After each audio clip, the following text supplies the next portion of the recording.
Friends, news channel देखे आप सभी दर्शकों का बहुत बहुत स्वागत है। मैं हूं रमनदीप कौर। इस वक्त की बड़ी खबर आ रही है प्रयागराज से। क्या है पूरा मामला, देखने के लिए बने रहिए हमारे साथ। संगम नगरी प्रयागराज में जहां पिछली बार कुंभ में प्रयागराज जंक्शन के बाहर नगर निगम की दुकानों को तोड़कर सड़क चौड़ी की गई थी और उसके सामने पट्टी में जो बिल्डिंग है और उसके पोर्टिको को खाली कराना था, मगर मामला टल गया था। वहीं अब लोगों ने इस पोर्टिको में अवैध अतिक्रमण करके पक्के निर्माण कर लिए, जिसमें नॉनवेज के रेस्टोरेंट और साथ ही यहां पर शराब की दुकानें खुली हैं। और सबसे बड़ी बात यह है कि प्रयागराज जंक्शन के बाहर से ये मुख्य मार्ग है जो संगम की ओर जाता है और श्रद्धालु यहीं से गुजरेंगे। और सबसे बड़ी बात यह भी है कि पोर्टिको में जिस तरह से अवैध निर्माण करके कब्जा कर लिया गया है, इसमें किस तरह की कार्रवाई होगी ये भी देखने वाली बात है, क्योंकि यहाँ पर जितनी दुकानें और रेस्टोरेंट और होटल्स हैं, सभी ने अवैध निर्माण करके इसे पूरा पक्का रास्ता बंद कर दिया है और सड़कों पर गाड़ियों से जाम लगता है और पैदल चलने वालों को भी मुश्किल होती है। और खुलेआम यहाँ सड़क पर लोग शराब भी पीते हैं, जिससे यहाँ से गुजरने वाली महिलाओं और बच्चों को भी परेशानी का सामना करना पड़ सकता है। आप देख सकते हैं किस तरह से यहाँ पे मदिरा का सेवन हो रहा है। वहीं जब इस पूरे मामले पर महापौर गणेश केसरवानी से बात की गई तो उनका कहना था कि जो भी यहाँ पर हो रहा है उसकी जांच कराई जाएगी और जांच करा के कार्रवाई कराई जाएगी और पोर्टिको को खुलवाया जाएगा। और कुंभ के दौरान यहाँ पर नॉनवेज की दुकान और शराब की दुकानों को लेकर भी उन्होंने कहा है कि जिस तरह साधु संतों की मांग है, प्रस्ताव पिछली बार पारित हुआ है और जो आवश्यक कार्रवाई हो सकती है की जाएगी और यहाँ पर जो रास्ते में पड़ेंगे उन्हें बंद कराया जाएगा। इस बार प्रयागराज का महाकुंभ पूरे विश्व को आकर्षित कर रहा है।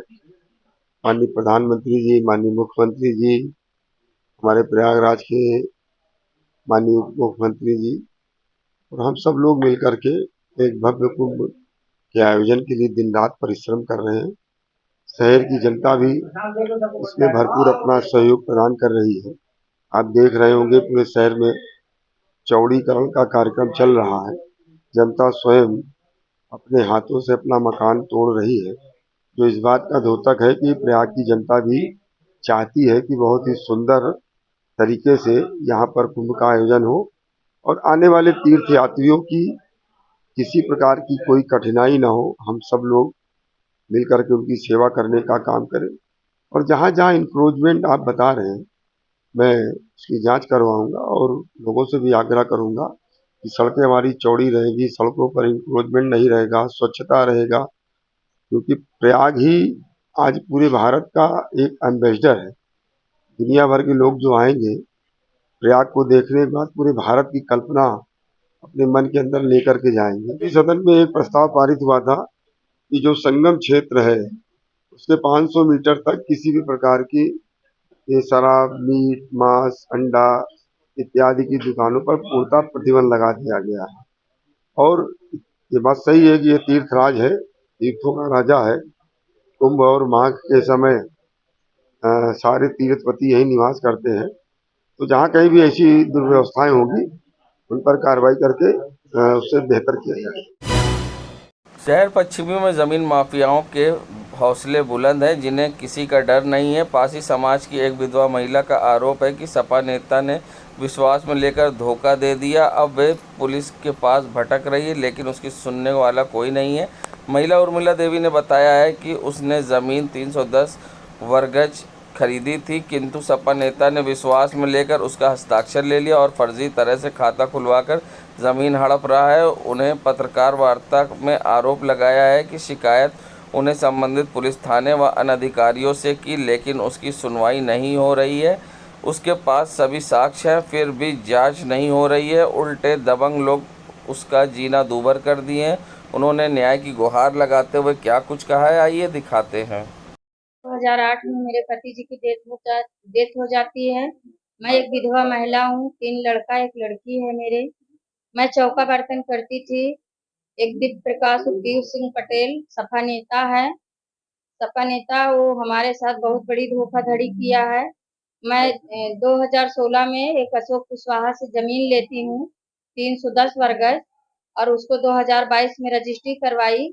तो अपने आदमी को इन्वॉल्व करके मेरे साथ 420 किया, पैसा मैंने दिया और रजिस्ट्री उसने करवा लिया, आधा अपने नाम करवा लिया। आज के डेट में मेरी पूरी जमीन हड़प रहा है।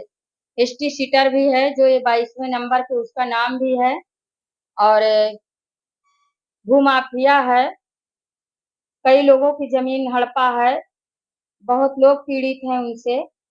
और पैसे पैसे की धोखाधड़ी ये हुई सर जी कि मेरे को दाखिल खारिज के बहाने मुझसे दस्तखत करवा करके मेरा अकाउंट खुलवाया, सारे दस्तावेज मेरा लगवाया और मोबाइल नंबर से अपना चलाया, चेक भी मेरी राइटिंग बना करके चलाया।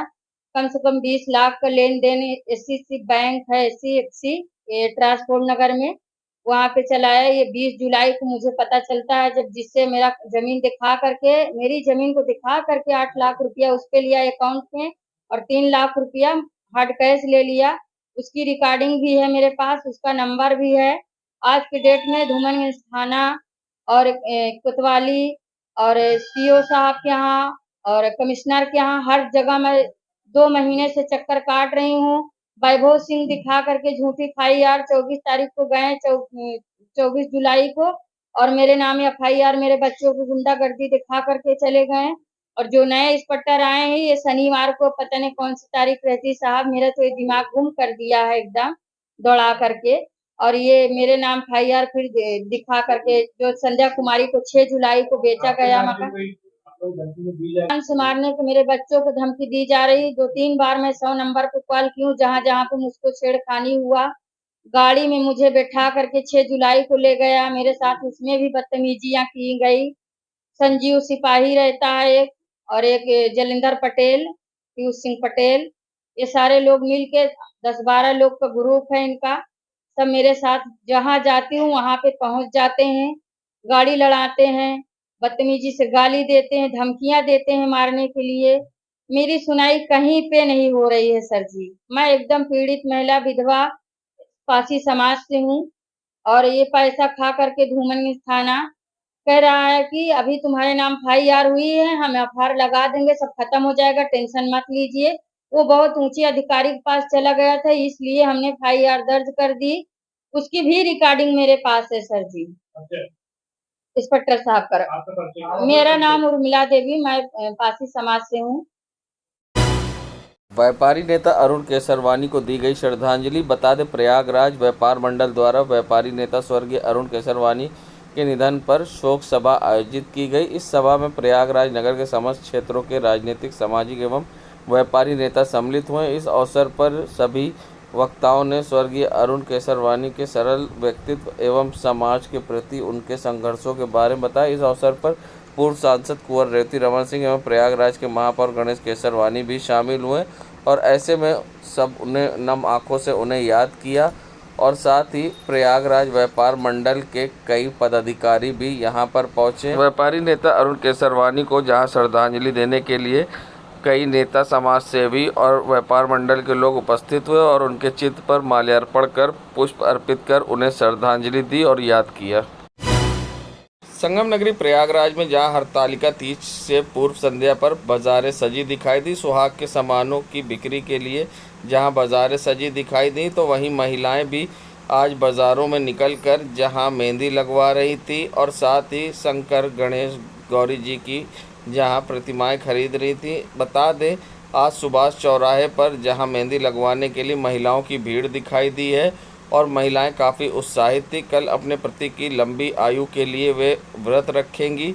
बता दें, मान्यता है कि भगवान शंकर जी को पाने के लिए माता पार्वती ने भी इस व्रत को किया था। और ऐसे में क्या कुछ कहना है यहाँ आई हुई महिलाओं का, किस तरह से मेहंदी लगवा रही हैं और क्या कुछ कहना था दुकानदार का, आइए दिखाते हैं आपको। आता है और औरतें अपने पति की लंबी उम्र के लिए रखती हैं और मेहंदी है और मतलब अपनी पति की लंबी आयु के लिए ही औरतें ये व्रत रखती हैं। तैयारी हो चुकी है, अभी आज लास्ट मेहंदी बची हुई थी। मेहंदी लगाने के बाद घर जाने के बाद आज शाम को फिर जो भी खाना रहता है, काफी चीजें रहती हैं व्रत में खाने का रिवाज हमारे यहाँ है। तो खाने के बाद ही रात में फिर 12 बजे के बाद कुछ नहीं खाते, उसके पहले जो भी खाना रहता है खाने के बाद व्रत। पहले पकड़ा हुआ था, इसी वजह से यार वो तीज की वजह से महिलाएं आ रही मेहंदी लगवा रहे अपने हस्बैंड के लिए, लंबी आयु के लिए। 2 महीने और 8 दिनों में गम के दिनों में अब मात्र 7 दिन और शेष रह गए हैं। बुधवार को माह रबी अव्वल का चांद की तस्दीक हो गई है। ऐसे में अब चंद दिन माह अज़ा के बचे हैं। मजलिस मातम, शब्बेदारी और जुलूस निकाले जा रहे हैं। इसी क्रम में दरियाबाद स्थित इमाम बाड़ा अरब अली खां में यौम इमाम हसन की शहादत के सिलसिले में रात भर अंजुमनों ने नौहे पढ़े और आयोजकों अंजुमन हुसैनिया कदीम ने तबल की आवाज़ पर तेज़धार छुरियों से पुष्टजनी कर अपने आप को लहूलुहान कर लिया। ज़ाकिर अहले बैत अशरफ अब्बास खां पप्पे खां ने पुरदर्द शहादत इमाम हसन पर तकरीर की। इमाम बाड़े की लाइटों को बुझाकर ताबूत हसन ए मुर्तज़ा निकाला गया। इससे पहले नजीब इलाहाबादी के संचालन में शहर के मशहूर और मारूफ अंजुमनों ने नौहे पढ़े। संगम नगरी प्रयागराज में भाजपा महानगर कार्यालय में महेश चंद श्रीवास्तव ने आज प्रेस वार्ता की है। काशी क्षेत्र के पूर्व अध्यक्ष व प्रयागराज प्रभारी हैं। उन्होंने आज संगठन पर्व के मौके पर बताया कि एक अभियान चलाया जा रहा है जिसमें लोगों को सदस्यता दिलाई जाएगी। खास तौर से पढ़े लिखे नवयुवक युवाओं को जोड़ा जाएगा, क्योंकि भाजपा की नीतियों को एक पढ़ा लिखा युवा समझता है और भाजपा की नीति विकास कार्य है। और ऐसे में प्रेस वार्ता के दौरान महानगर अध्यक्ष राजेंद्र मिश्रा व महापौर गणेश केसरवानी भी मौजूद रहे और क्या कुछ कहा है महेश चंद श्रीवास्तव ने इस प्रेस वार्ता को लेकर, आइए दिखाते हैं आपको। क्या था 3 सितंबर को प्रदेश के मुख्यमंत्री जी और प्रदेश अध्यक्ष जी ने इस कार्यक्रम का शुभारंभ किया था। 4 और 5 सितंबर में पूरे प्रदेश में हर जिले में इस तरह के कार्यक्रम का आयोजन करके सदस्यता अभियान का शुभारंभ किया जा रहा है। पूरा भारतीय जनता पार्टी का उत्तर प्रदेश के 3 करोड़ 3 लाख कार्यकर्ता इस कार्य में लगे हुए हैं। जो भारतीय जनता पार्टी के सदस्य हैं, भारतीय जनता पार्टी के सक्रिय सदस्य हैं, वो बूथ स्तर से लेके और प्रदेश स्तर तक इस कार्यक्रम में लोग लगे हुए हैं कि भारतीय जनता पार्टी अपना संगठन पर्व धूमधाम से खुशी से मना रहा है। देश के निर्माण में एक महत्वपूर्ण योगदान यहाँ के पढ़े लिखे लोगों का, यहाँ के सजग लोग जो देश के प्रति जिनके मन में एक भाव है, एक संवेदनशीलता है कि देश के प्रति हमारी भी जिम्मेदारी है और देश के निर्माण में मेरा भी सहयोग हो, देश के निर्माण में मेरी भी एक आहुति पड़े, वो सारे लोग भारतीय जनता पार्टी के सदस्य बनने के इच्छुक लोग को जोड़ने के लिए भारतीय जनता पार्टी के कार्यकर्ता घर घर जाएंगे। विशेष रूप से ये अभियान मना के और विशेष ग्रुप में भी इस अभियान को चलाया जाएगा। प्रथम चरण का अभियान 1 सितंबर से 2 सितंबर से शुरू हुआ है और ये लगातार चलेगा। संगठन पर्व है भारतीय जनता पार्टी का और आपको विदित है कि आज विश्व के सबसे बड़े पार्टी के रूप में भारतीय जनता पार्टी को जाना जाता है, माना जाता है और भारतीय जनता पार्टी एक विचारधारा की पार्टी है जिसमें प्रधानमंत्री जी ने विशेष रूप से युवाओं को आह्वान किया है, मातृशक्ति को आह्वान किया है कि आप आएं, पार्टी से जुड़ें, देश के लिए काम करें, क्योंकि भारतीय जनता पार्टी किसी अन्य दलों की तरह किसी परिवार की पार्टी नहीं है। भारतीय जनता पार्टी अन्य दलों की तरह अपने परिवार की राजनीति नहीं करती है। भारतीय जनता पार्टी देश के लोगों के लिए, देश के हित के लिए, देश के सर्वांगीण विचार के लिए, देश के राष्ट्र भाव के लिए राजनीति करती है और राजनीति भी समाज सेवा के लिए राजनीति करती है। संगठन से जुड़े लोगों को टारगेट किया गया है क्या? जी, संगठन से जुड़े हुए लोगों को पहले तो हम सब ने निश्चित किया है कि अपने उत्तर प्रदेश के 1,62,012 बूथों पर, प्रत्येक बूथों पर 200 मिनिमम टारगेट है कि प्रत्येक बूथ पे 200 लोग जुड़े। इसके बाद सांसद, विधायक, विधान परिषद के सदस्य, राज्यसभा के सदस्य से लेके प्रदेश अध्यक्ष तक लेके और जिला अध्यक्ष और सभी लोगों को एक निश्चित टारगेट दिया गया है कि एक बड़ी संख्या में, पिछले बार से भी और भारी संख्या में एक विचारवान कार्यकर्ताओं का निर्माण हो जो देश के प्रति सजग हो, देश के प्रति जो दायित्व का निर्वहन करें, देश के प्रति अपने उत्तरदायित्व को जो सोचे।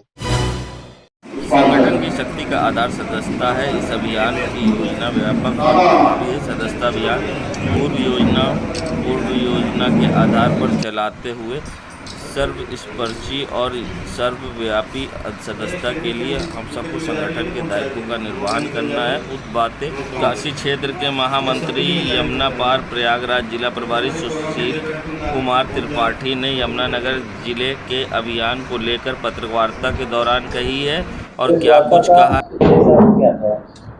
आज की प्रेस वार्ता हमारा जो सदस्यता अभियान चल रहा उसको करके लेके हम सब ने भारतीय जनता पार्टी ने डिजिटल सदस्यता अभियान की शुरुआत 2014 में किया, 17 में और 19 में विशेष सदस्यता अभियान किया था। फिर हम 2024 में डिजिटल सदस्यता अभियान के लिए का शुभारंभ जनपद में आज से हो रहा है। 2 तारीख को राष्ट्रीय स्तर पे हमारे राष्ट्रीय अध्यक्ष जगत प्रकाश नड्डा जी ने माननीय प्रधानमंत्री नरेंद्र मोदी जी को सदस्य बना करके सदस्यता का शुभारंभ किया गया था। उसी के तहत आज जनपद प्रयागराज के यमुना पार में सदस्यता की शुभारंभ आज से की जा रही है। हमारा उद्देश्य हर समाज के बीच में गरीब, किसान, नौजवानों को इस सदस्यता के माध्यम से भारतीय जनता पार्टी के साथ जोड़ना है। क्या लक्ष्य रखे गए हैं यमुना पार से? हमारे जिला यमुना पार में हमारे शीर्ष नेतृत्व द्वारा जो मुझको लक्ष्य मिला है वो 3 लाख का है। प्रत्येक बूथों पे हम लोगों को 200 करने का आया है, जिसको और भी हमारे ब्लॉक प्रमुख हैं, हमारे विधायक हैं, सांसद हैं, उन लोगों को अलग से टारगेट दिया गया है। और हमारा लक्ष्य है कि यमुना पार 3 लाख तो पार्टी ने हमको दिया है, 3 लाख से ज़्यादा सदस्य बनाए, यही हम इसी लक्ष्य पे काम कर रहे हैं। देश दुनिया की खबरों के लिए world media times news channel को सब्सक्राइब करें।